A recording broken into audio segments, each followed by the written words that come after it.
We welcome you. We give praise to Jesus that you are here with us, joining us this morning. I want to greet quickly all our brothers and sisters and those who follow us and watch our videos, our messages week to week after week from Italy, Kenya, Uganda, Pakistan. I want to greet all of you. Those of you also from the Philippines, from Nigeria, from Africa, different parts of Africa, America, England, UK, and other parts of the world. And if you're following from any other part, like India or any other country, let us know, okay? Let's pray. Pray with me this prayer. Pray with me this prayer. Today, I believe you're going to receive a life-changing message that will truly, truly bless you. Now, I want to tell you this not for the glory of God, but listen to me. I believe the message that I have for you today, that God has put in my heart for you, is going to speak to you for many, many years, and it's going to launch you into the future and the destiny that God has for you, not just for the next week or for the next month, but for the rest of your life. So listen intently with the spiritual ears. Pray with me. Say, Heavenly Father, give me ears to hear, give me eyes to see, give me revelation, and give me understanding of your word.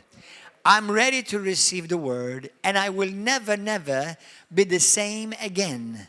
I boldly declare, I have what the Bible says I have. I am what the Bible says I am. And I can do what the Bible says I can do. Today, I boldly declare, I will be taught the word of God, and I will never, never be the same again. In Jesus' name, amen. Hallelujah. Today, for this past week, there's a song, and I will put it on YouTube later. You can find it for those of you who are looking on YouTube right now. Not right now in the church, please. But there's a song, it's called, I Cannot Be Defeated and I Will Not Quit. And I remember my pastor back in America, where the reason I say America, because I lived in America, okay? It could have been China, Pakistan, whatever, all right? But that he had a saying. He used to say, I cannot be defeated and I will not quit. And this past week, it has come to my spirit a lot. So I just made a message that the Lord has put in my heart. And I learned a lot of things, once again, afresh from the story of David. And we're going to look at the story of David and Goliath this morning, because it's your story. It's my story. Amen? But number one, we are all David. And we're not all David. In a sense, we're all in the son of David. Christ is called the Son of David. And we are all in Christ. Let me tell you, the story of David and Goliath is found in 1 Samuel chapter 17. We're not going to read it, but I'm going to just tell it to you as a story. Number one, the story practically ends after another. The story begins after another story ends. It was after that Saul, King Saul of Israel, had disobeyed God, had rebelled against God, and God said to Samuel, the prophet, he said, I have rejected Saul as king because of his disobedience and his rebellion against me, which later he accuses him of witchcraft, rebellion, sin of witchcraft. And then he says to Samuel, I'm going to send you to Israel, and I want you to choose another man for me, whom I've already chosen. And he sent him to the house of Jesse, and Jesse had 8 sons. So he went to his house. Samuel the prophet, when they saw him, they were actually afraid, because he was a mighty man of God and feared by the people, because he was the real McCoy, as they say in American. Amen. And he go to Jesse. He said to him, I have come to anoint one of your sons whom God has chosen. And he brought a heifer. It's like a cow, a red cow. He brought a heifer to sacrifices, and he took them together to make a sacrifice so that he will choose the man. And the first man that was presented before him was the oldest one. His name was Eliab. And Eliab was a big statured guy, strong, most probably the warrior kind looking, that you would most probably, because of his height and strength and size, most probably you would be intimidated by him. But now this has taught me something yesterday that I never saw before. When the prophet, the mighty man of God, prophet of God, Samuel, now Samuel was a very unique prophet. The Bible doesn't show us that he's ever missed it. Now this is true. This is interesting. Samuel, the mighty man of God, anointed by God that never missed it, did not realize that Eliab was not the anointed one.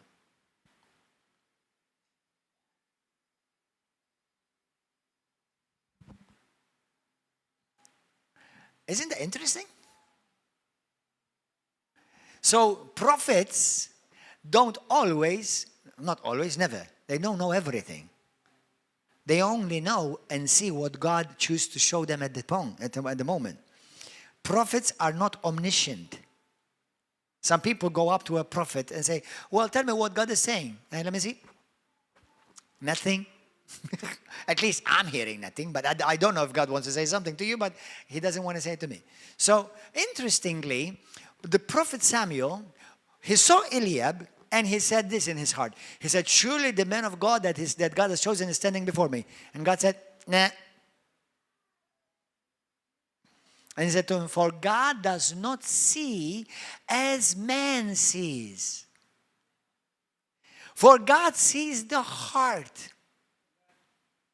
Amen? God sees the heart. God does not see as man sees. So then he went all through the 7 sons, and every one of them, God said, nah, pass this one, not this one, no, neither of those. And then none of them were chosen. And the prophet Samuel turned to Jesse. He said, Jesse, do you have any more sons? He said, yes. I have one. He's just a shepherd. And he stinks. Because he hangs out with sheep.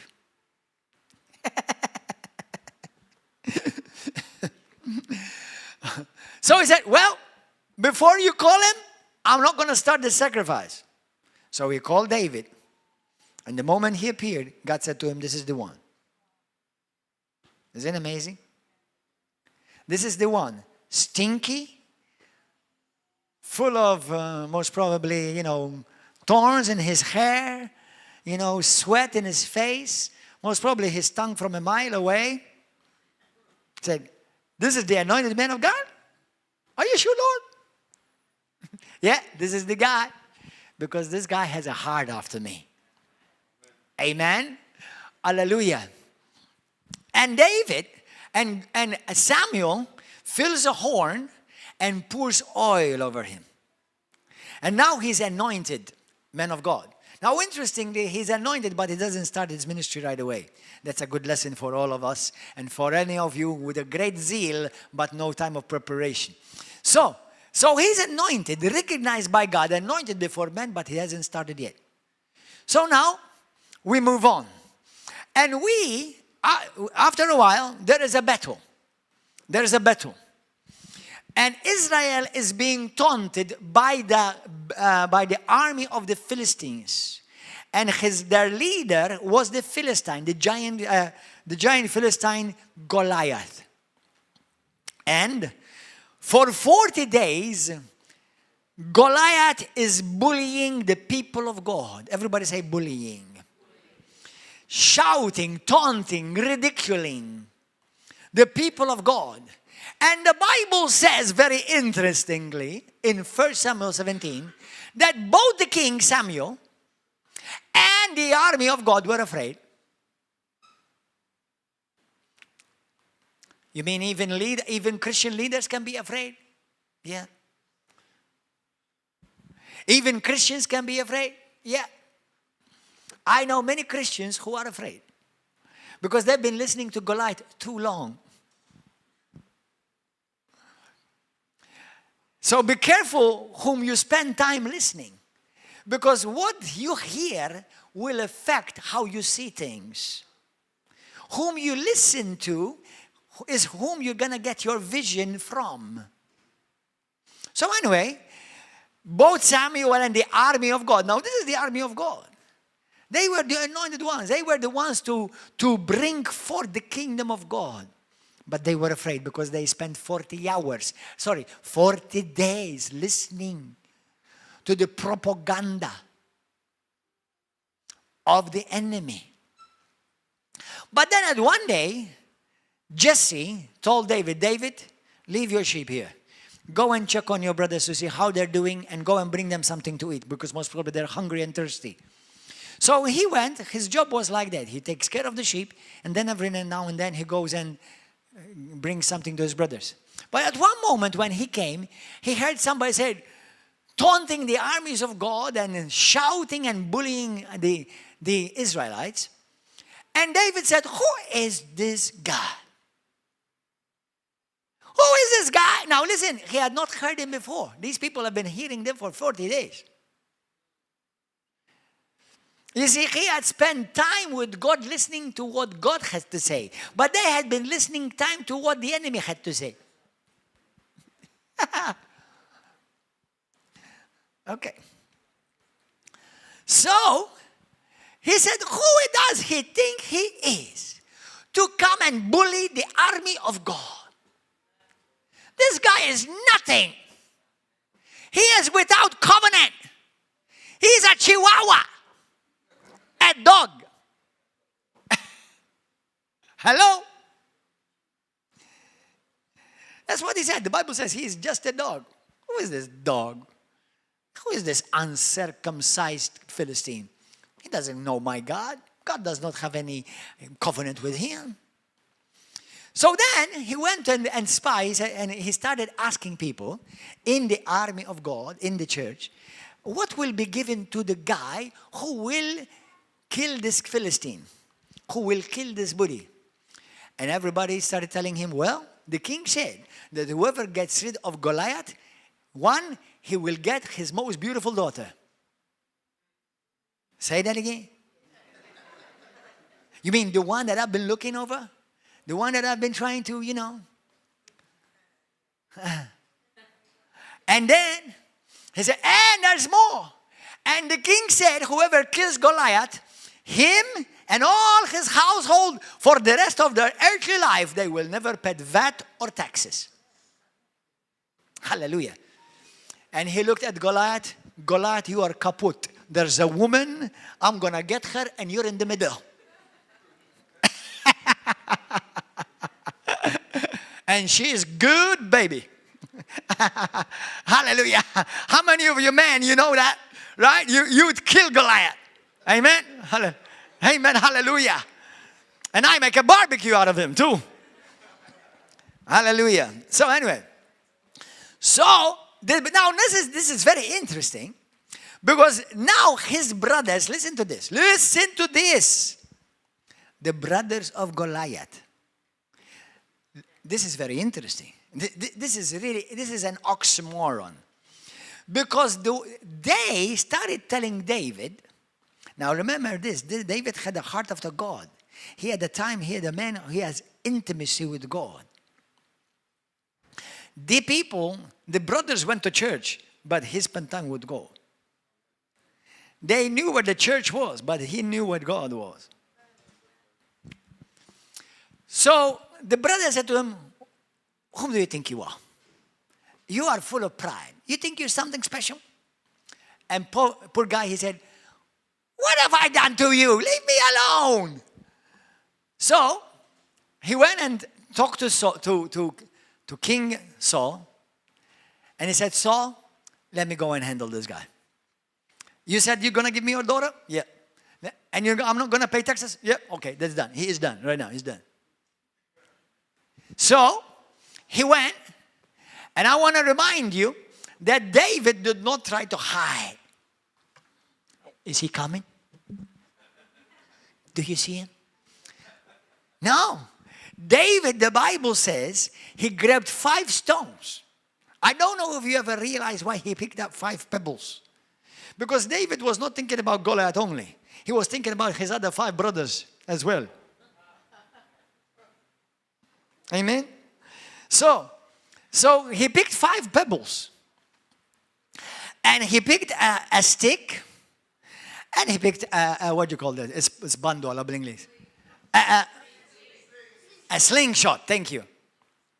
So he went. Now this is it. Once again, I remind you, these people, they were listening and they were hiding and they were afraid, they were running. David was running towards Goliath. He was running against Goliath. And he turned that slingshot and he hit Goliath right in the middle of his head.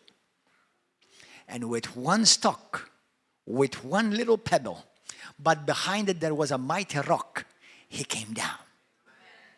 And David stood upon him like this, on his neck, grabbed his big sword, and he cut his head with his own sword. And the Philistines ran in terror with wee between the legs. Hallelujah. That's the story, that is the true story of Goliath. But that's your story. Because you also have a Goliath facing you. You also have a Goliath facing you. Your Goliath may be fear. Your Goliath may be, my work is not working. My career is not picking up. My family is broken. I'm going through divorce. I have a sickness that's threatening my life. That's your Goliath. It's shouting. It's bullying you. You have a financial problem. You don't know. You're afraid of what the future holds.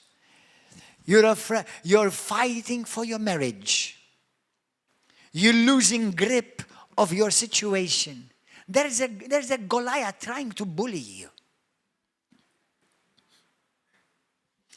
Now what we're going to learn is this.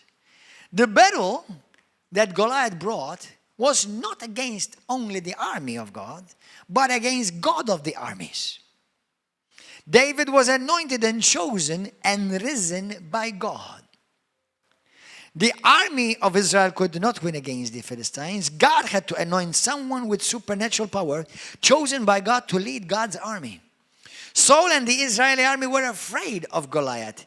They had spent too much time listening to Goliath. Listen, brothers and sisters, your victory is going to begin once you stop listening to Goliath. How many Christians do I know listening to what the doctors have to say, what the disease is going to do to me, what this problem is going to do, how it's going to... Stop it. You're feeding your Goliath. You need to think what God is saying. They had spent too much time listening to Goliath. They were the professionals. Have you noticed that when David went and fought Goliath, right before he left, Saul the king, listen to this. He said to him, David, listen, you're just a shepherd boy. Whom do you think you are? I mean, I realize you're enthusiastic and you're full of zeal, but listen, you are facing a pro, man. So listen, David, let me give you my armor to help you. Now, this is what David would have said to him in today's terminology. Saul, thank you for your armor, but since it didn't work for you, what makes you think it's going to work for me? There are many Christians that they want to dress you their armor that they haven't even worked for them. Do you know how many well-meaning Christians and leaders I have met in my life? Pastor, this is how you should do it. Pastor, this is how you should see it. Pastor, this is how you should lead it. What you're doing? Well, do you have a church? No. Are you a pastor? No. Do you have a group? Yes. How many? 10 people. How many years? 30 years. I don't think you have my answer. Isn't it interesting? People want to teach you. They think they can teach when they themselves, what they're trying to teach you, it hasn't even worked for them. Listen, if you know that God has called you for something, look to God. He's got your armor. Amen. Amen. He's got your armor. Now, I'm not telling you to be a rebel because we know that. All right? But listen, if God called you, God anoints you, God will raise you up, and God will send you the right way. As we know, we've studied about divine alignment and apostolic anointing. Amen. And alignment and order. But don't try to wear anybody's armor. God has a set of armor and clothes just catered and custom made for you. Amen. Hallelujah. Thank you, Lord. The battle. Now listen to this. What do we learn from the story of David? Are you ready? Say to your neighbor, are you ready? Are you ready to go up higher today? Now listen to this. The battle against you will always look bigger than you in your eyes. The battle against you will always look bigger than you in your eyes. Goliath was an experienced warrior in the eyes of the army of Israel. Goliath had a big armor in the eyes of the army of Israel. Goliath was louder.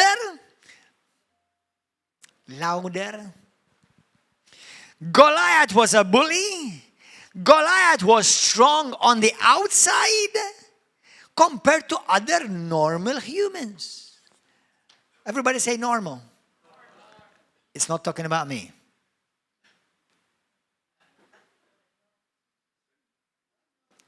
Tell your friend, normal. He's not talking about you. You're not normal. You're supernatural. Hallelujah. Hallelujah. Welcome back, my brother. Welcome back to earth. Hallelujah. Hallelujah. So, however, from God's perspective, the battle is no match to who is on the inside of you. These are scriptures that some of you know and some of you need to memorize. 1 John 4:4, look at this. You are of God, little children, and you have overcome them. Everybody say have. Not going to. Have overcome them, because he who is in you is greater than he who is in the world. 1 Corinthians 15:57 says, thanks be unto God who gives us the victory, not maybe or probably or if you try hard. He gives us the victory through our Lord Jesus Christ. 2 Corinthians 2:14. Now thanks be to God who always, everybody says always, leads us in triumph in Christ, and through us diffuses the fragrance of his knowledge in every place. Brothers and sisters, you are a beautiful smell to God. Tell your brother and your sister, you smell nice, brother. You smell nice, sister. Now, if they don't smell nice naturally, just look at them spiritually.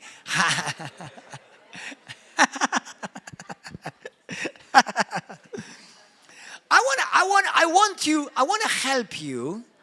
want to help you see things the way God sees it. Listen to this.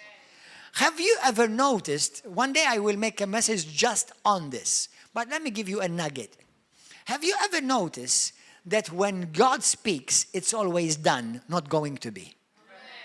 So you and me, when we fight a Goliath, it's not I'm trying to win a fight.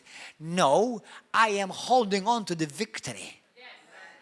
When you come against a sickness, you are the healed fighting the sickness, not the sick fighting the healing. When you are going through a time of oppression, you are the saved and the free fighting oppression, not oppressed fighting and struggling with freedom.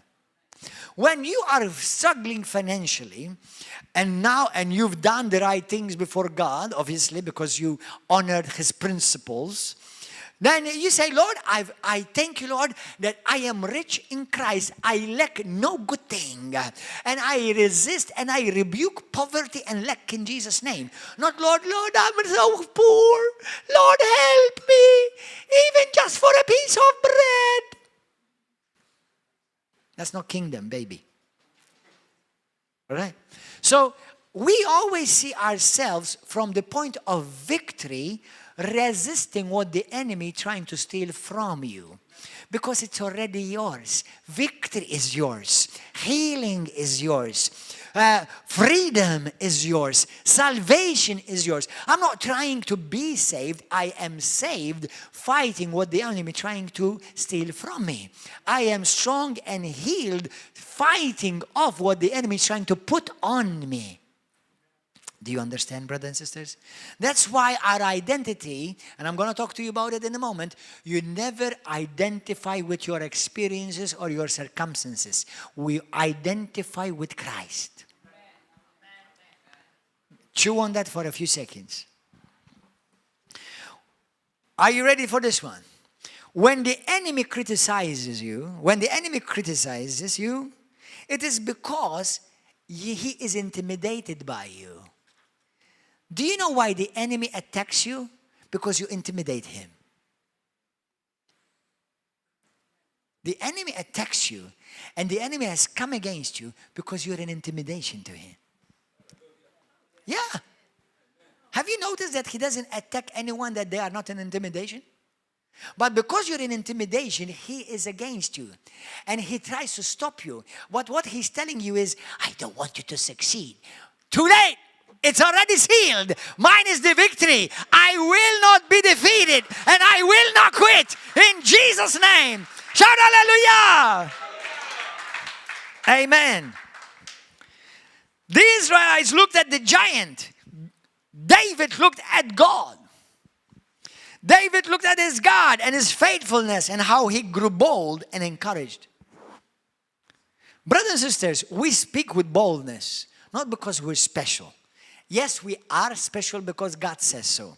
But we speak with boldness because we have seen and we have tasted the faithfulness of our God.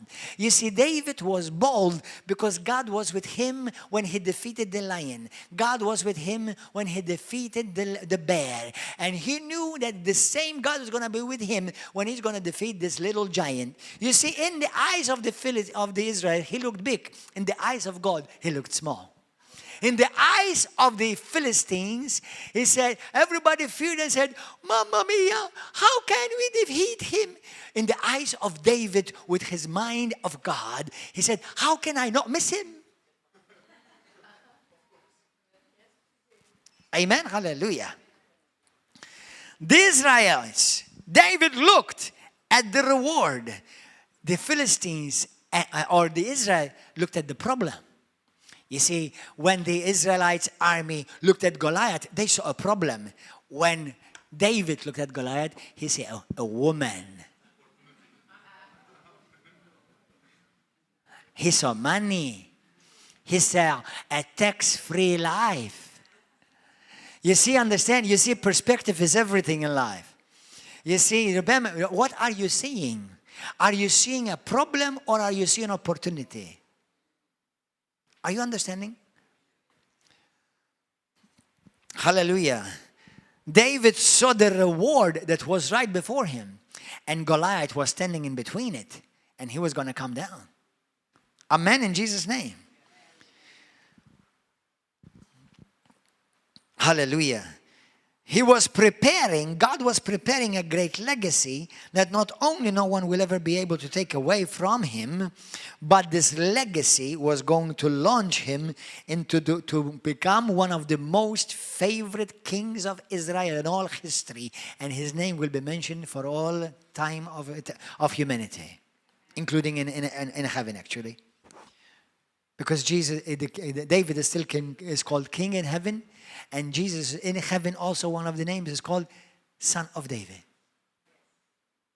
Now, with all the good that they've done, he's not called Son of Elijah or Son of Moses, but he's called Son of David. Amen. Hallelujah. Blessed be the name of Jesus. The enemy, and sometimes the enemy, not only the devil, but sometimes the devil uses people around you too. Maybe out of well-meaningness or short-sightedness or insensitivity. He will use people around you, sometimes even well-meaning, They will accuse you with something that's actually, it's in them, not in you. Now, I'm not telling you that we are perfect and we don't make mistakes, okay? We all make mistakes. But it's very interesting. Some people, what's in them, they portray it in you. They see it in you. Have you ever noticed that? Yes. Now, the brothers of David said to him, you are prideful. You are arrogant. Whom do you think you are? You're just a shepherd boy. But who are the real prideful? Them. Brothers, this actually happens in real life. Now, every one of us have to check our heart on a regular basis. But listen, sometimes I found it in my life that some people, what they accuse you with, it's actually, I said, oh, this is interesting. The very thing that she or he is saying about me, it's actually what he reeks with. Hello. Amen. Hallelujah. Praise God. Thank you, Lord. Blessed be the name of Jesus. The real battle, now listen to, please learn this principle. Every one of you learn this principle. Every battle in the natural, it begins first in the spirit. And every battle you're going to win in the natural, you have to first win it in the spirit. Please get that. Otherwise, you're going to waste a lot of time. Win it in the spirit. And you know what's the good news? If you actually realize who you are in Christ, you already see yourself as a winner. Already as a victor. Already as a conqueror. Because that's what the Bible says, you are in Christ. You're not going to be, that's who you are. Amen? You can know, you can win even in the natural. Now, in Christ, we're already winners in Christ. So in the spirit, it's already won. Obviously, you appropriate through prayer, through confessions of faith, declarations of faith, who you are in Christ, your position in Christ, your inheritance in Christ. Are you understanding this? If you don't know how, there are many messages that you can listen to how you can appropriate this. Okay, say what God says about you rather than what Nana says about you, for example. Sometimes, listen, I said Nana just out of the blues, but sometimes Nana too is true. Sometimes Nana says things to you, about that for example, people in my own family, well-meaning. Brother, Ola, Gordon, qalbi tiegħi u tagħmel xekk, u inti tifel kejken żgħir tal-mama jaqasra ħad inkweta. And they will kill your dream. They will kill your purpose. Now, is she well-meaning? Yes, but she's not seeing what I'm seeing. Maybe some of the people around David actually maybe told him not to fight, maybe because they wanted to protect him because he was young. But they were not seeing what he was seeing. Amen? Look at this. Look how battles, one in the spirit, also get one in the natural. Look at this. Romans 8:35. Look at this Bible. Romans 8:35. It says this. Verse 35 to 37. Who shall separate us from the love of Christ? Shall tribulations? That's natural. Distress, persecutions, famine, nakedness, peril, or sword? That's natural. As it is written, for your sake we are killed all day long. We are accounted as sheep for the slaughter. Yet in all these things we are more than conquerors through Him. Everybody says we are more than conquerors through Him who loved us. Man, I tell you what, I'm more than a conqueror through Christ because I'm loved by Him. Amen. Even when you make mistakes, He loves you still.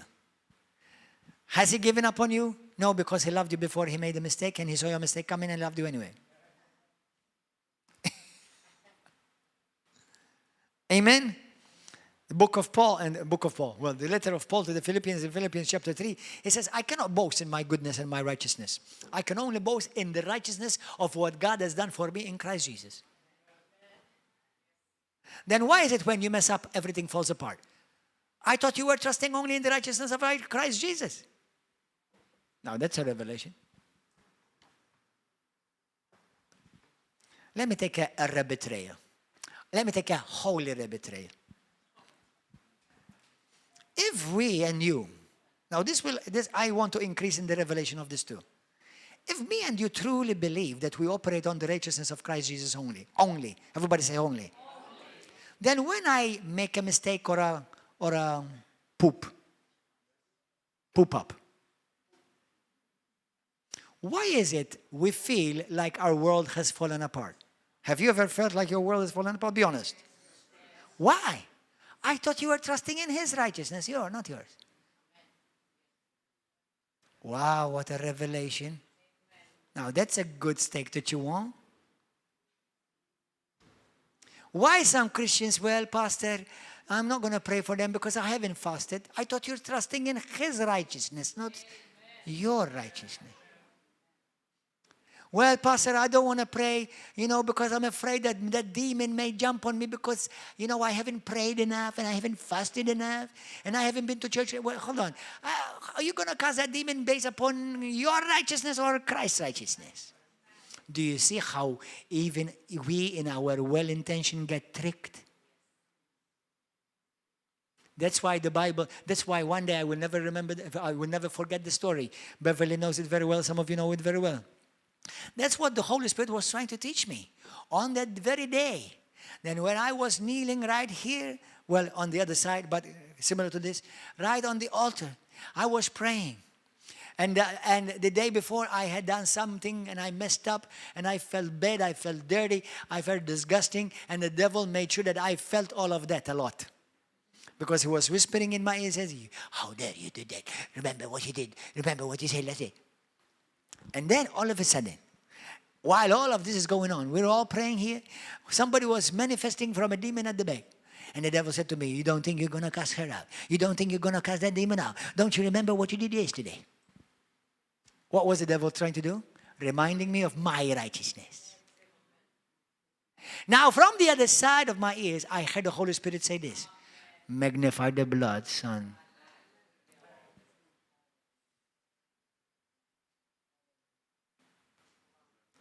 And I woke up from there like a mighty lion of a trying of Juba.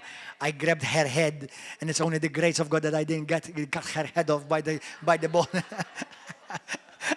And I commanded that demon to leave her in the mighty name of Jesus Christ, because all of a sudden I got a revelation. It's not because of my righteousness, but it's because of the righteousness of God in Christ Jesus. Hallelujah.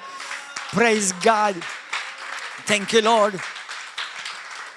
And this precious sister, and I pray hopefully she's listening so she will get back on track. Hallelujah. And she said to me, oh, Pastor, I'm sorry I screamed. I'm sorry. He said to me, but let me tell you something. When you prayed for me, something happened. It was not you who I saw. I saw Jesus. Wow, the Bible is true. Isn't that amazing? Now, I'm not telling you now since you operate in the righteousness of Christ, so do you what you want, live in sin. No. Anybody with a heart for God don't do any of that anymore. Anyway, but we make mistakes. And the enemy will try to come and condemn you with them. Amen? But no more after today, in Jesus' name. Hallelujah. Amen. Hallelujah. Blessed be the name of Jesus. Verse 38. Yet in all these things, we are more than conquerors through Him who loved us. For I am persuaded that neither death, nor life, nor angels, now spiritual, nor principalities, nor powers, nor things present, nor things to come, nor height, nor depth, nor any other created thing shall be able to separate us from the love of God which is in Christ Jesus our Lord. Hallelujah! Jesus! Goliath hated David because of his God, not because of him. What did Jesus say? If the world hates you, you know that it hated me before it hated you. They hate you because they hate your God. Because their God is intimidated by your God. Ha ha ha! Everybody say ha ha ha! Amen. David, in essence, won over Goliath because God fought Goliath. And with one tiny rock, he brought a mighty giant down and his whole nation and army. The battle is the Lord's, but the victory is ours. Amen. There is a fierce battle raging in the spirit realm. The Bible says in Ephesians 6:12, for we do not wrestle against flesh and blood, but against principalities, against powers, against the rulers of the darkness of this age, against spiritual hosts of wickedness in the heavenly places. 2 Corinthians 4:10-5. 4:10-4-5. For though we walk in the flesh, we do not war according to the flesh. Listen to this. I said to you that there's a fierce battle raging. Don't let the devil bring you to his level. You fight the devil from God's level. Amen. For the weapons of our warfare are not carnal, but mighty in God. But what happens? The majority of people in the world are alienated. A great chunk of the church is divisive. They're not seeing the strategies that the enemy is doing and what he is using and whom he is using. Is the enemy using you without realizing? Are you attacking your brother, your sister? Have you come against the deacon or the elder or the pastor? Have you criticized the church or you criticized another brother or sister or your husband or your wife? The battle is not against them. The battle is already in the spirit. As a matter of fact, let me tell you something. Let me tell you something. If you fight your brother, you will lose. You will lose the battle. You will lose your fight. And you will accommodate, you will make Satan happy. But the moment you fight in Christ, the enemy, you will win over the enemy. And you will your brother and your sister, your church and their situation. Amen. If I want to walk in victory, then I'm going to fight it God's way. Victory in Christ Jesus. Amen. Resist all forms of rebellion and dissension. Resist all forms of division in the body of Christ and in the local church. Listen, like a marriage, those of you who have been married, I have not met one couple yet, I'm sad to say.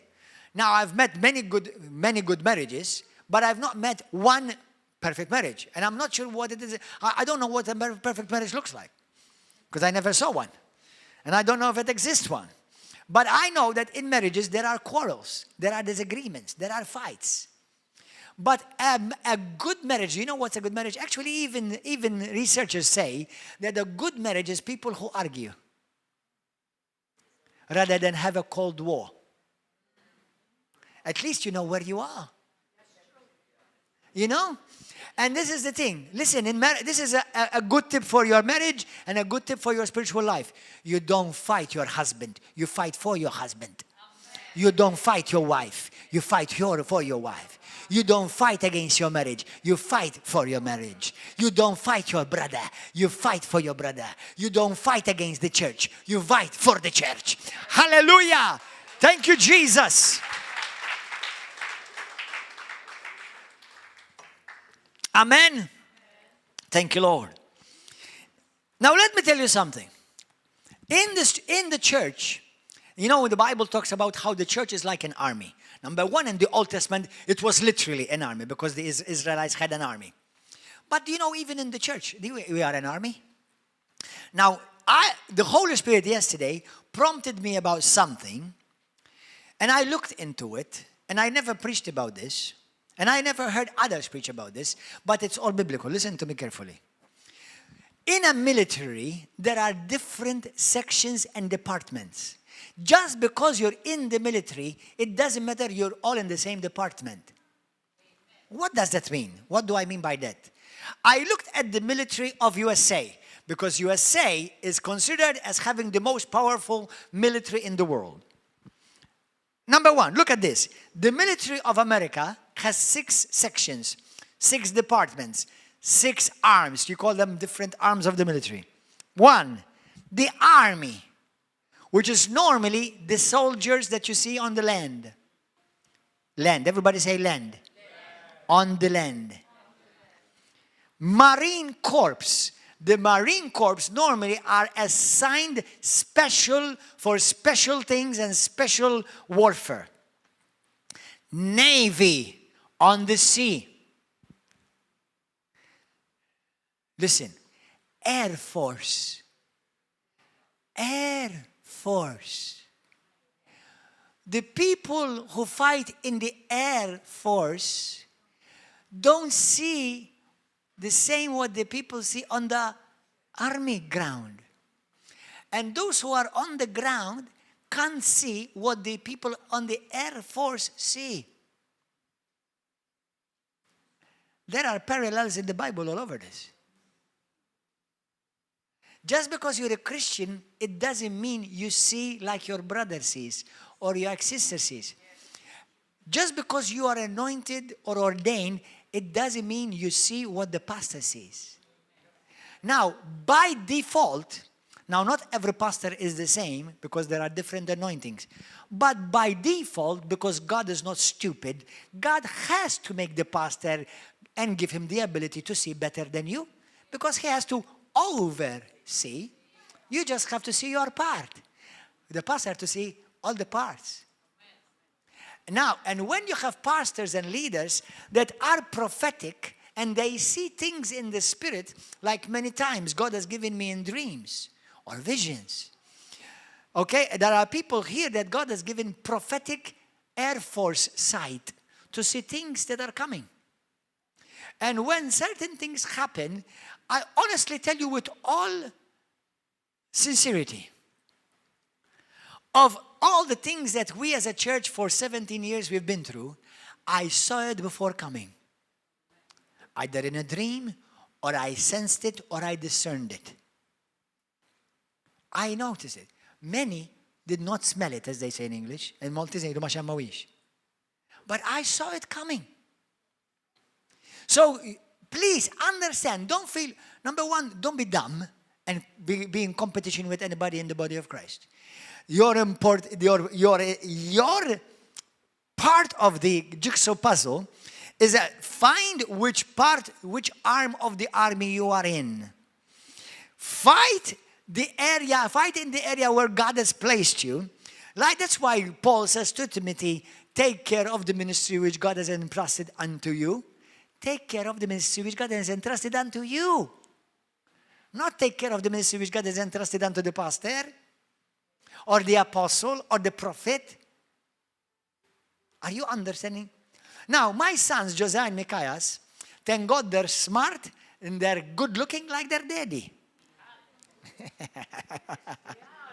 Of course, they came out of my seed. Hallelujah. What do you want me to say? He looks like you? Hello. I'd be very worried. Anyway, so as children, and I'm not saying this because they're my children, but they pick up things in the spirit. Obviously, both myself and my wife we have special certain gifts, like all of you have your own gifts. And they learn, because you know what? I believe I'm not the only one in the ministry. My wife is in the ministry and my children are in the ministry. Do you know when we get blessed, they get blessed. When we get attacked and persecuted, they get attacked and persecuted too. Remember that, brothers and sisters? So they pick up things and we talk about ministry. But there are certain things that they cannot see what their father is seeing. Why is that? Well, simple. There's time, seasons, and maturity. Certain things I cannot tell them because, number one, they won't understand them. And certain things they cannot handle them. Amen? Listen, it's the same in the body of Christ. The body of Christ is also a family. Who is the one who's supposed to see the most in the body of Christ in the local church? The father, the spiritual father. That's why we pray for pastors. We pray for leaders. Yesterday, we prayed for the different pastors in Malta, in the church together. Amen? Because they are supposed to see the one. And obviously, God gives me brothers and sisters who have foresight and spiritual sight into things. And most of the time, they may either see something similar or see things that God is showing me one way or another, or my wife. But listen, the most of the congregation will not be seeing. That's why some people say to me, Pastor, I was surprised that happened. Well, I wasn't. You were surprised, and I'm glad you were. Because I'm glad that God is not going around gossiping about what the church is going through. That's why God showed me, not you. And that's why Pastor was not shocked or surprised or moved. Amen? Because he was smelling things. I have a good nose. Because I have a good God. Amen? Hallelujah! Thank you, Jesus. So in the army, in the military, there are the Coast Guards. This Space Force. Interesting, the Space Force. America has a Space Force. Isn't that interesting? Some of the Christians are spaced out. Anyway, but that's another thing. Let's learn. Are you ready to learn from the story of David and Goliath? Because that's your story. How are you going to deal with your Goliath? You're going to cut his head off. And he's going to get out of the way because there's a reward waiting for you. Amen, in Jesus' name. Now let me give you some word of encouragement. Pain is a sure sign that something great and big is about to be born in your life. What does a woman before giving birth go through? Great pain. But what happens after? Great life. A beautiful life comes out. Look at me. Look at you.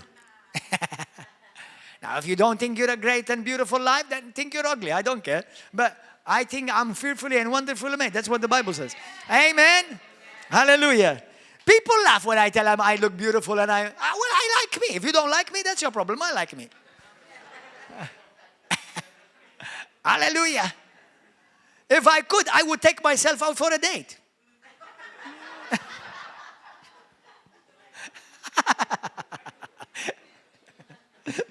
Why not? I'm a good kid.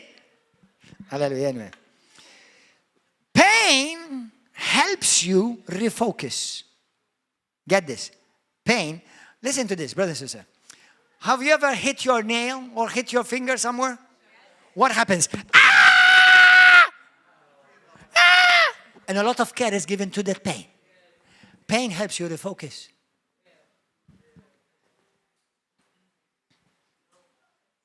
Hallelujah. Pain motivates you to go harder and stronger. Pain raises up within you a fighter. If you are going through pain, there is a reward awaiting you. Amen. And here, listen to this. Pain reveals that you are still alive. You will make it in Jesus' name. You will make it in Jesus' name. Come on, tell your neighbor, you're going to make it in Jesus' name. Amen. Now learn from this. Learn from this. Let's learn from this. You know how much I've learned this week? I'm telling you the truth. Chevrel, Beverly, those of you deacons, Sue, brother, I've learned so much this week. And believe it or not, you're going to be surprised the biggest lesson I've heard. And you're going to think it's like, duh. Do you know what's the biggest lesson I've learned? Listen to this. Learn it. It's going to set you free. There will be things in your life that happen that are out of your control. Get this again. There will be things that happen in your life that are out of your control. Now, don't let what's out of your control control you. Sister, brother, many of you are controlled. Your life is controlled by what you know you have no control over. Be free. Hold your peace, your emotions, your future. Learn a powerful prayer. Lord, this is out of my control. I'm going to put it in your hand. It's too big for my hand, but it's small in your hand. Amen. Seriously. That's the biggest lesson I've learned in this week. I'm telling you the truth. Give it to God. He is big enough to handle it. Don't let frustration take over. It's time to put it in bigger hands. Amen. When you say, it's out of my hand, say, praise God, it's out of your hand. That's because it's supposed to be in the hand of God. Amen. Now listen, let me encourage you. Just because you may have failed, it doesn't mean it's over. Failing does not spell final. Amen. Just because you failed at something, it does not make you a failure. Try again. Rise again. Go for it again. Amen. Just because you lost a fight, it does not mean you're a loser. The battle belongs to the Lord. The victory is yours. Jesus never promised us that in the battle you won't be scarred, that you won't be ever hit. But He promised us that we win, that the victory is ours, and that He will be with you. Amen. Don't quit and never give up. Tell your neighbor, don't quit and never give up. You have the DNA of a winner. When God made you, He did not make a mistake. Even if your mama and your papa made you out of wedlock, still you are not a mistake. Because even though there was the sperm and the egg mixed together, only God chose to breathe life into you. Amen. God makes no mistake. You're not a mistake. You are a divine purpose of God on this earth. You are on your way to victory. If you fell, rise up again. Don't allow yourself to be down. You're always either up or getting up. Did you get that? You're either up or getting up. You're never down. Are you ever down? No. Because if every time you fall, you rise again, then you're never down. You're always getting up. The Bible says in the book of Proverbs, a righteous man falls 7 times a day, but he rises up again. So, one day the Lord said to me this.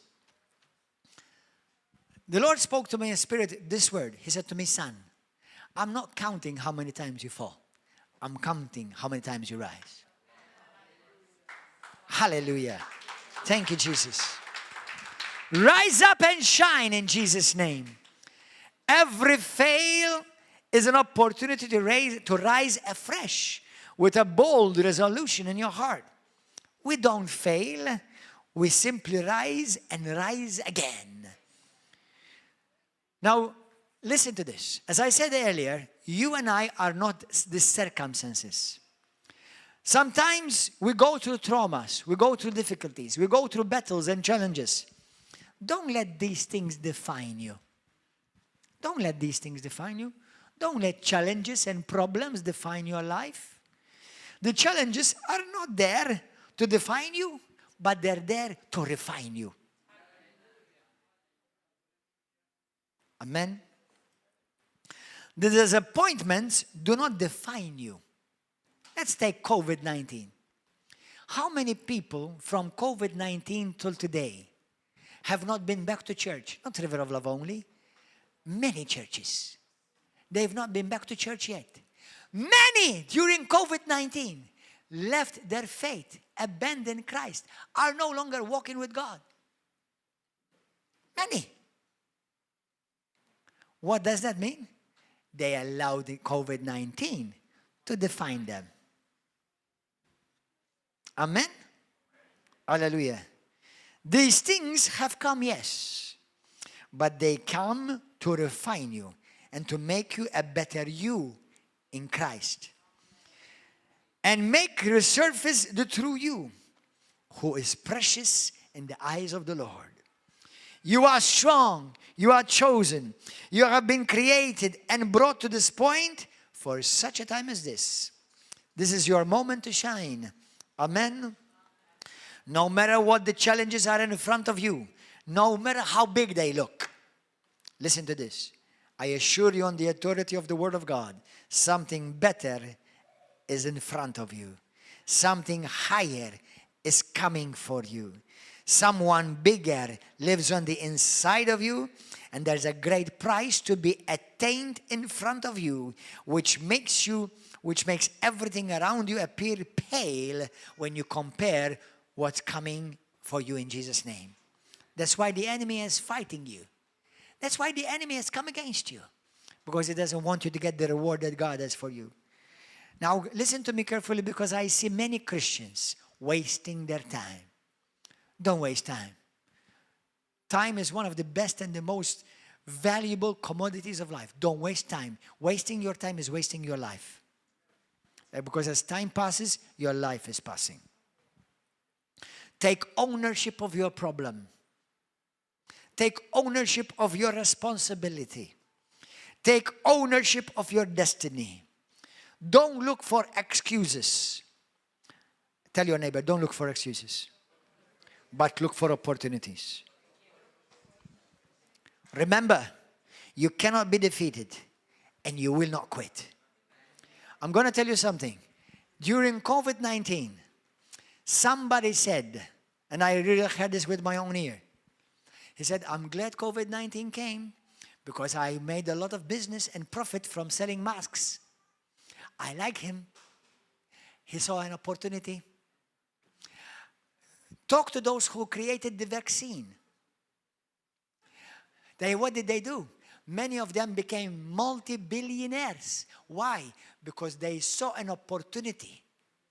Now, I know some of it was wicked, crooked, and demonic. But they saw an opportunity. Now, you have a problem. You have a challenge. You have a Goliath facing you. Where is your opportunity?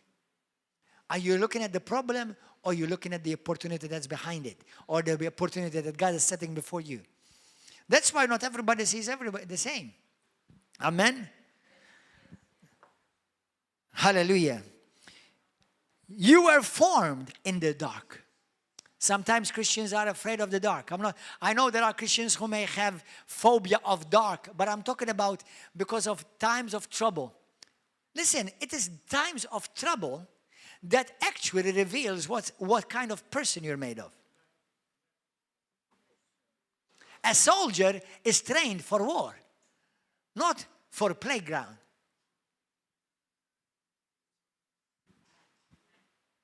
Amen? Hallelujah. And we are in a war. You are in a war, whether you like it or not. That's why don't be afraid of the dark. Why? You were formed in the dark. You were made in the dark. You are created in the dark. And believe it or not, darkness is your friend. It is your opportunity to rise and shine, because something is being worked out in the dark, ready to come out to shine in Jesus' name. Amen. Now listen to this. The only way you lose, the only way you're going to lose is if you quit. The only way you're going to lose if you quit. So since you're still breathing, you're still winning. Don't quit. Keep going. God is with you, and He is for you. He chose you irrelevant of your mistakes and your faults. Maybe people would have not chosen you, but God chose you. Amen. Learn from your mistakes. If you learned, now I love this. If you've learned from your mistakes, then it's no longer a mistake. Then it's a lesson. If you've learned from your mistake, then it's not a mistake. Then you've had a lesson. Because now I've learned from my mistake. I've learned what not to do the next time. I've learned how to do it better the next time. Then it's not a mistake. And I'm going to tell you something. Don't let anyone blame you for anything.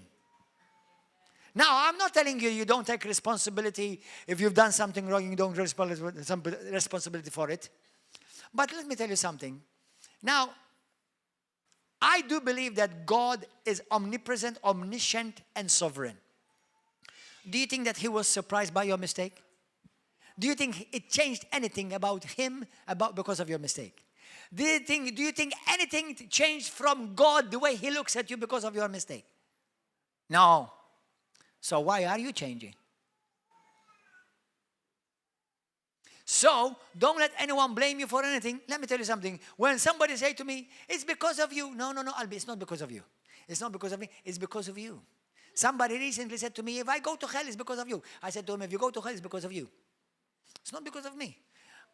Whether I go to heaven or hell, it's not because of neither the president or the prime minister or the church or the pastor or my wife or my children or my nanu or Malta Today or the Times of Malta or TVM or I'm not going.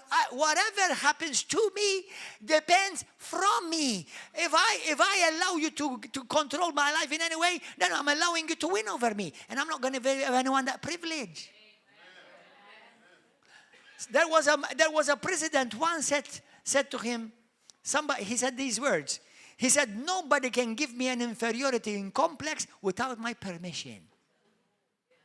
If anyone has made you feel bad, you gave them permission.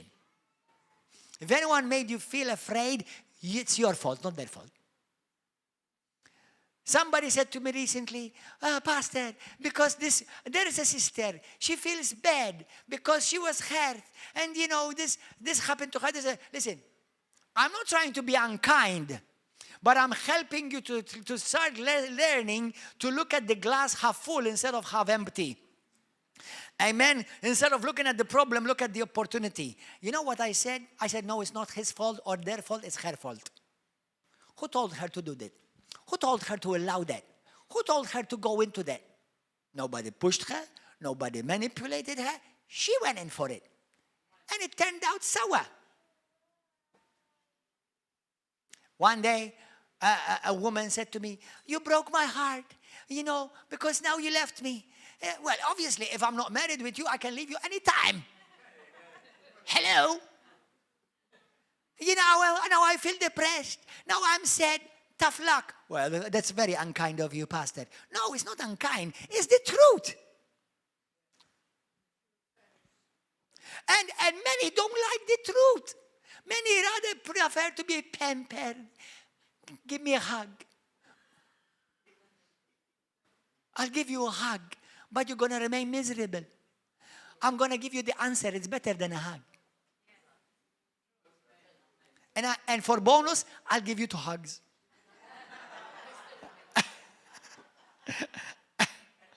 Amen. So listen, you control. I said to you a week or so ago, I said to him, listen, I said to all of you, you cannot control what happens to you, but you can control totally what happens in you. So nobody's going to make me feel bad about me. No, if you said anything bad about me, you take it back. I'm not going to accept it in Jesus' name. If you blamed me for anything, take it back. I'm not going to accept it in Jesus' name. Well, the pastor, how he talks.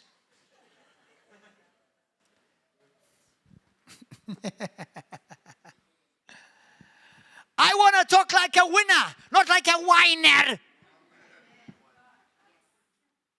A winner, not like a whiner. We have a lot of whining Christians and few winning Christians.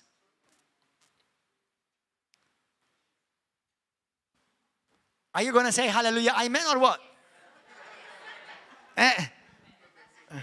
Amen. Thank you, Jesus. Don't quit. Keep going. God is with you. He is for you. He chose you. Irrelevant of your mistakes and your faults. Learn from your mistakes. If you learned something that it was a lesson, then it is not a mistake. It was a lesson. You needed to go through that. And I'm going to assure you, pastors, apostles, prophets, deacons, elders, responsible, and all in between, whatever you go through, don't blame anyone. You're being tested.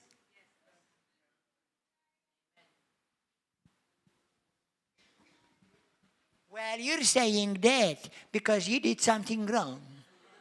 Let's say I did everything wrong. How are you going to handle it? You're going to run?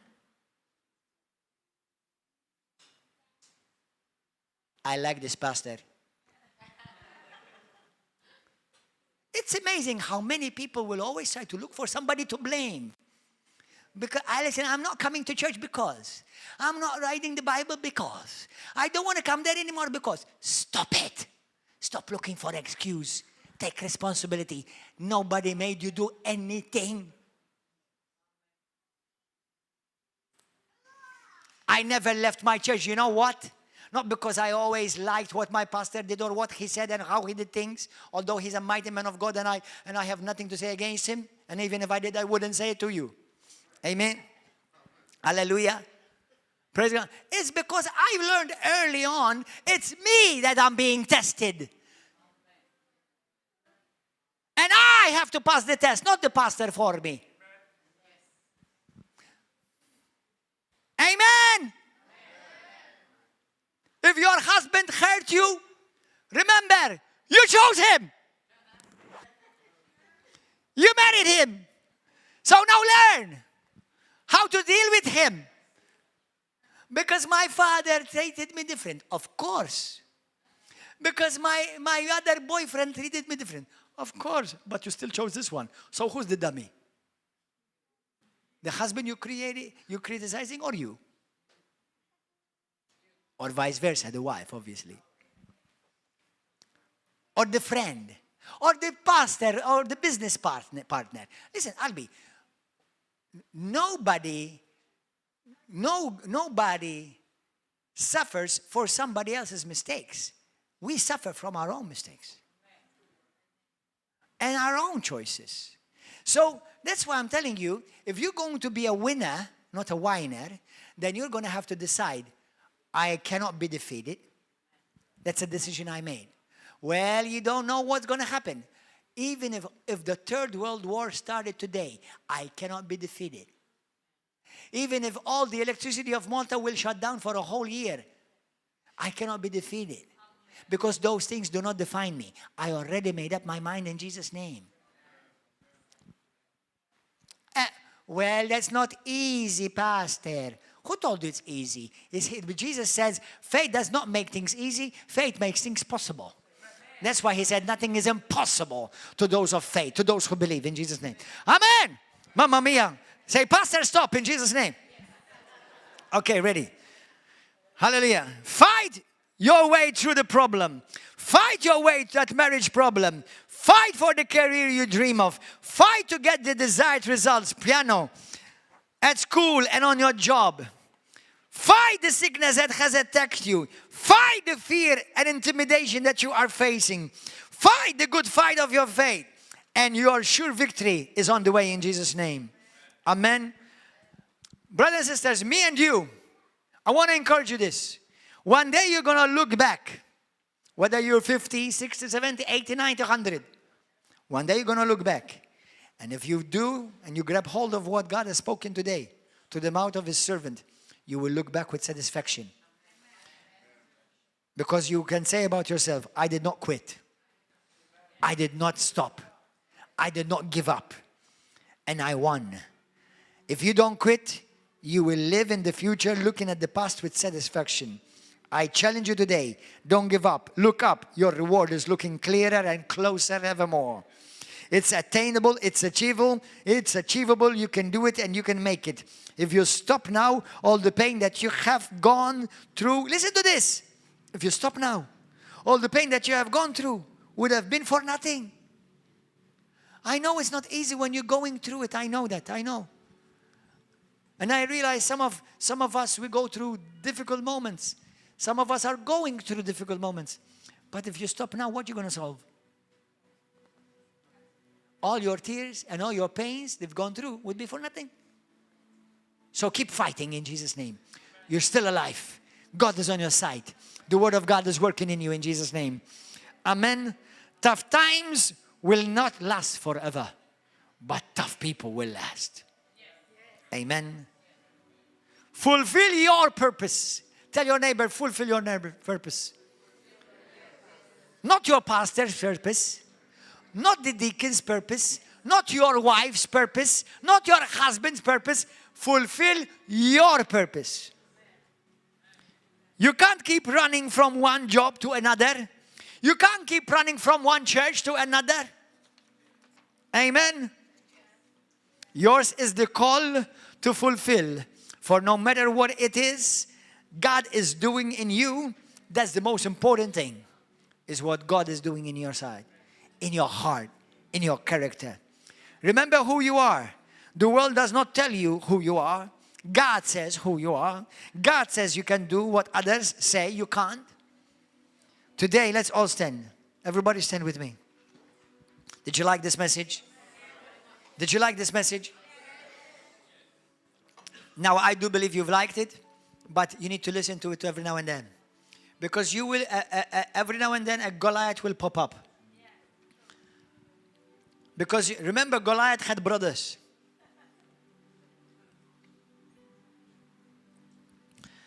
Make a decision today. Let me give you the final word of encouragement. How many of you have been attacked by the enemy in some way or another? Then this word is for you. The level of the attack that came against you reveals the level of anointing and assignment over your life.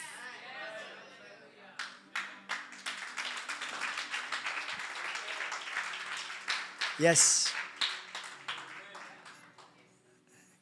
David fought a mighty giant, but look at the mighty calling that he had.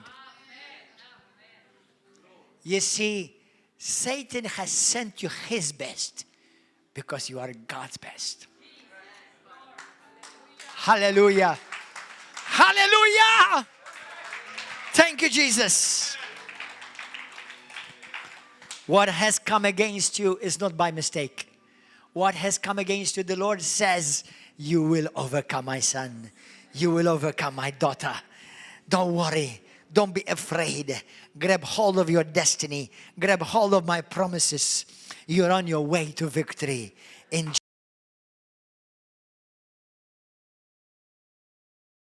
Hallelujah.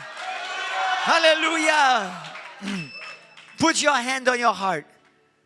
Put one hand on your heart. And say this from my heart after me. Don't let this message just be a nice message for today, to inspire you today or just a week, but for the rest of your life. You're not a mistake. You're not here by chance. God has chosen you, has called you, and you are precious to God. Even if you've messed up and pooped everywhere, God still loved you, God still called you, and God still believed in you. Now look at the opportunity that's before you and rise up. Say this with me, Heavenly Father. Say it from your heart and say it with your mouth. Close your eyes. Say, Heavenly Father, I know that there are Goliaths that have come against me. And in the natural, they look big. They look bigger than myself. But I realize today that you are with me, Lord. That Jesus lives on the inside of me. And I believe that greater is He who lives in me than he that lives in the world. Lord Jesus, I'm going to rise up. I'm going to fight the good fight of faith. No matter what comes against me will not stop me. And it will not cause me to quit. In Jesus' mighty name. I believe I have the DNA of a winner. Not a whiner, but a winner. I have the DNA of a victorious warrior and conqueror through Jesus Christ my Lord. I am a child of God. I am marked and sealed by the blood of Jesus and by the Holy Spirit. Jesus, I love you. And I thank you that you love me. Even in my weaknesses, you still believe in me and you raise me up, oh God. My life is in your hand. I say to you, devil, you're a lying devil. You're a defeated devil. Get your hands and get your filthy paws off of my life, off of my family, off of my marriage, off of my finances, off of my health. I am victorious. I'm coming up. I'm coming up higher. I'm going to shine brighter. The destiny is before me. The rewards that God has for me, I will grab hold of by faith. In the name of Jesus, today I boldly declare, I am a child of God. I am born again. I am victorious. Today, my future looks bright. My future looks secure. No matter what the devil has brought against me, God has something better. And I thank you, Lord, that the better of God and the best of God is working in me right now, is working for me right now. In the mighty name of Jesus, Satan, you have been defeated. My Lord and my God has dethroned you, and you are under my feet. Today, I'm a child of the living God. I'm loved by my Father. I am forgiven of all my sin. And I thank you, Lord, that today my confidence is not in me, not in the flesh, but in the righteousness of my Lord and my Savior, Jesus Christ, that is unshakable, unchangeable, and everlasting. I thank you, Lord. Today I will boldly declare once again, I cannot be defeated, and I will never quit. In Jesus' name. Hallelujah! Amen, amen, amen, amen, amen, amen. Shout hallelujah! Jesus! Glory, glory, glory. Now I want to pray for you right where you are. Because the anointing of the Holy Spirit is present here. Even for healing. Hallelujah. I want to pray for two different people. Number one, I want to pray for these two for sure. Number one, if the Goliath of sickness and disease has come against you, we're going to cut his head off today. In Jesus' name, by the sword, the edged sword, the double-edged sword of the Word of God. If you've been struggling in your finances, now may I humbly say, while God does not need anything from you, but what He wants is your heart. And I believe He deserves it. Give Him your heart first. And start honoring God in the area of your finances. And in the area of healing, may God not only heal you, but also give you wisdom what to eat and how to treat your body. Because you are a vessel and you are a temple of the Holy Spirit. So those of you who need healing, put your hands where you need healing. Put your hands where you need healing. I'm going to stand in agreement with you right now. And you start believing God. You believe God and you start thanking God.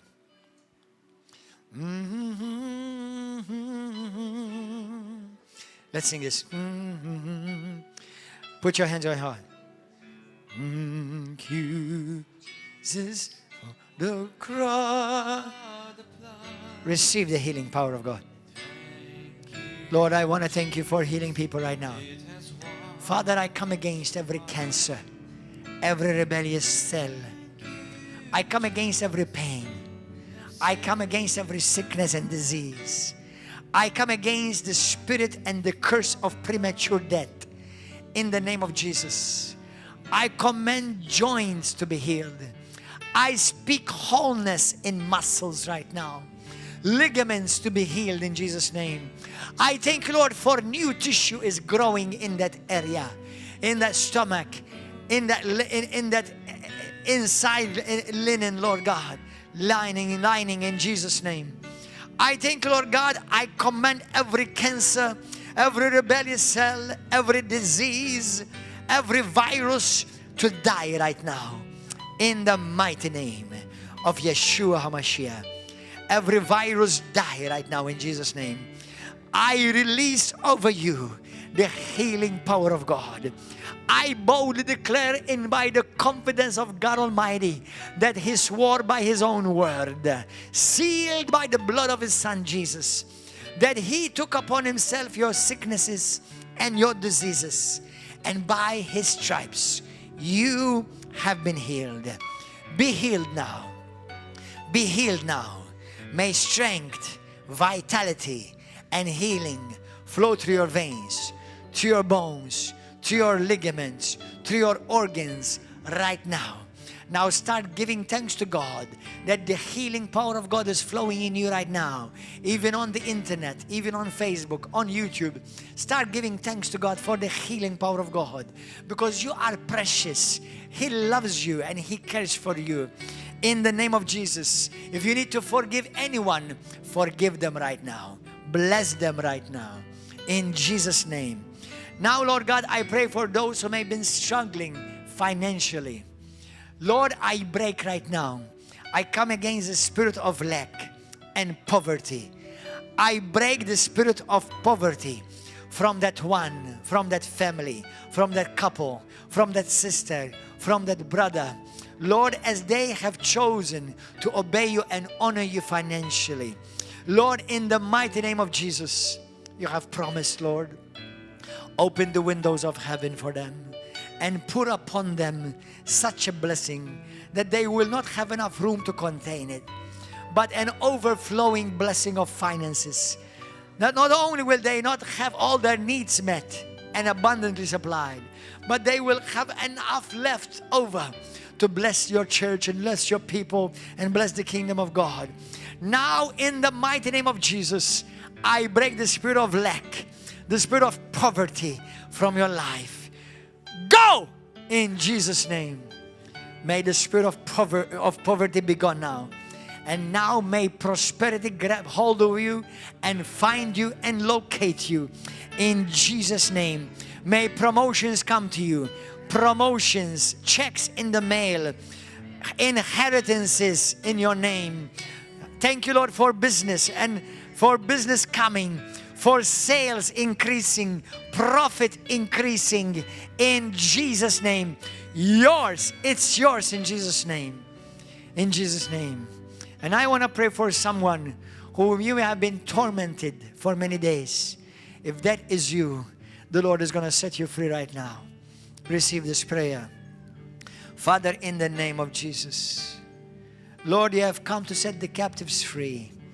And those and that person, that sister and that brother, whether those present and those on the internet right now, who may be tormented by demons, bad dreams, fear and torment and intimidation and shame, I break it from your life right now. I expose every curse. I expose every hidden work of darkness from your life. I command every unclean spirit, tormenting spirit, to leave you right now. You foul, tormenting spirit, leave in Jesus' name. May the Holy Spirit expose you. In Jesus' name, you come to the surface and you be exposed and be judged by God Almighty.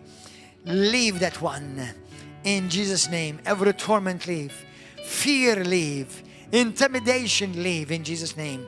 Now may the Lord fill you with courage and with hope and with love in Jesus' name. Yes, Lord. Let's sing this song to Him. Thank you, Jesus, for the blood applied.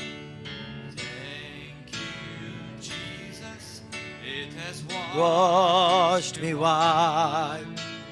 Thank you, Jesus, You have saved my life. brought me from the Darkness into glorious light. Let's sing it again. Let's sing it again. Thank you, Jesus, for the blood applied. Thank you, Jesus, it has Wash me white. Thank you, Jesus, you have saved my life. Brought me from the darkness into your glorious light. Hallelujah! For all of you on YouTube, God bless you. May this message encourage you. Send it to somebody who may need to hear it. I believe everyone needs to hear it. And you continue to watch us and follow us here every week, Wednesday, Saturday, and Sunday. And please like the message and subscribe to this YouTube channel. God richly bless you. If you're in Malta, come and be with us every Wednesday, Saturday at 7 p.m., Sunday morning at 10 o'clock, here at River of Love Christian Fellowship, Tarshan Road, Halasha. God bless you. Hallelujah. Hallelujah.